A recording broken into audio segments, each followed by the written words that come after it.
Ce qu'il faut se rappeler ici, c'est que dès qu'on intègre par rapport à une variable, dans le résultat, ici, on ne retrouve plus cette variable-là.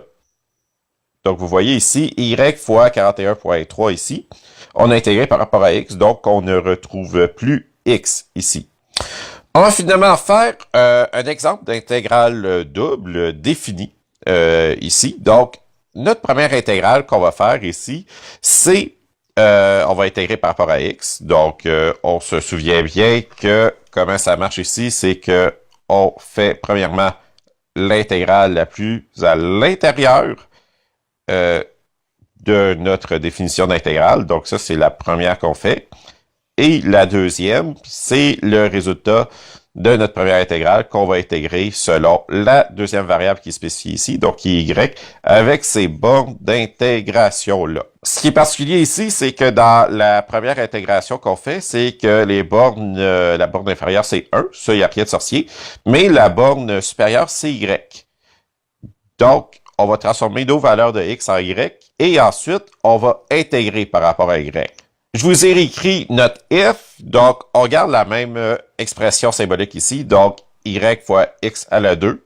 On va donc stocker la réponse dans fi2 ici. Donc c'est toujours la fonction integral. On a juste à l'utiliser une fois, c'est juste qu'on va lui dire d'intégrer 2 fois dans la fonction integral. Pour lui spécifier ça, c'est qu'on écrit toujours if. On réouvre après ça de nouveau notre parenthèse et la première intégration qu'on fait, c'est par rapport à x. En fait, on intègre par rapport à x et la borne inférieure, c'est 1 et la borne supérieure, c'est y.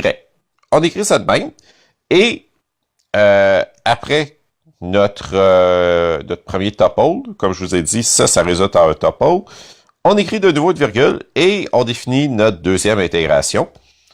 Donc, on a ici la variable intégrée, c'est y, et on lui dit borne inférieure 1 et borne supérieure 5.